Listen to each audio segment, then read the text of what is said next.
गोंदिया जिल्ह्यातील खरीप हंगामाच्या पार्श्वभूमीवर बोगस बी बियाणे खते व कीटकनाशकांच्या विक्रीस आळा घालण्यासाठी कृषी विभागाने 9 भरारी पथक स्थापन केले आहेत। भरारी पथकांमार्फत अचानक तपासणी धडक मोहीम जिल्ह्यात राबविली जाते। कृषी केंद्राच्या तपासणीवेळी विक्री परवान्यामध्ये उगम प्रमाणपत्राचा समावेश नसणे, नोंदणी प्रमाणपत्र विहित मुदतीत नूतनीकरण न करणे, शिल्लक साठा व दरपत्रक दर्शनी भागात न लावणे, साठा व विक्री रजिस्टर न ठेवणे, रजिस्टरवरील प्रत्यक्ष साठा न जुळणे, विक्री करीत असलेल्या कृषी निविष्ठांचे खरेदी बिल न ठेवणे, ग्राहकास देण्यात येणाऱ्या खरेदी पावतीवर ग्राहकांची सही न घेणे, परवाना घेऊन सुद्धा आर्थिक वर्षात एकदाही व्यवहार न करणे आदी कारणांमुळे 14 निविष्ठाधारकांचे परवाने 2 महिन्यांकरिता निलंबित करण्यात आले असून 8 निविष्ठाधारकांचे परवाने कायमस्वरूपी रद्द करण्यात आले आहेत। गोंदिया जिल्ह्यामध्ये खरीप हंगामाला सुरुवात झालेली आहे। अशा स्थितीमध्ये शेतकरी वर्ग मोठ्या प्रमाणामध्ये कृषी सेवा केंद्रामधून निविष्ठा खरेदी करीत आहे, ज्यामध्ये बियाणे, खते आणि कीटकनाशकाची सुद्धा खरेदी काही प्रमाणामध्ये सुरू झालेली आहे। मॅक्झिमम जास्तीत जास्त बियाण्याच्या बाबतीमध्ये आणि खताच्या बाबतीमध्ये शेतकऱ्यांची सध्या मागणी वाढत आहे।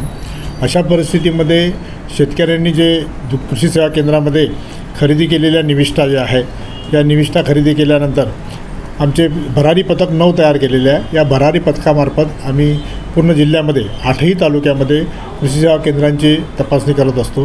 काही ठिकाणी तक्रारी आल्या असेल तर त्या ठिकाणी आम्ही विशेष तपासणी आपण करत असतो, परंतु कृषी सेवा केंद्रामधल्या तपासण्या आणि उणिवा जर आढळल्या तर आम्ही त्या कृषी सेवा केंद्राला नियमानुसार कायदेशीर कारवाई करत असतो। अशा परिस्थितीमध्ये आम्हाला कृषी सेवा केंद्रामध्ये अनियमितता आढळून आली। त्या कृषी सेवा केंद्रांना आम्ही त्यांना निलंबित केलेले आहे आणि 8 कृषी सेवा केंद्र जे आहे की ज्यांनी कुठल्याच प्रकारच्या निविष्ठा खरेदी विक्रीचे व्यवहार केलेले नाही, अशांचे परवाने आम्ही कायमस्वरूपी रद्द केलेले आहेत। अशा प्रकारची कारवाई आपण यात केलेली आहे। यामध्ये प्रामुख्याने निलंबनामध्ये स्टेटमेंट 1, स्टेटमेंट 2, उगम प्रमाणपत्र किंवा एखाद्या शेतकऱ्याला जर बिल दिलं असेल तर देयकावर शेतकऱ्याची स्वाक्षरी न घेणं, साठा पुस्तिका अद्ययावत न करणे, बोर्ड व्यवस्थित लावले नाही आणि विक्रीसाठी ठेवलेल्या या ज्या निविष्ठा आहे त्याची संपूर्ण माहिती उपलब्ध न करून देणे किंवा न ठेवणे, या अशा बाबीवर आम्ही या कायदेशीर कारवाई करून यांच्यावर निलंबनाची कारवाई आणि कायमस्वरूपी परवाना रद्दची कारवाई केलेली आहे।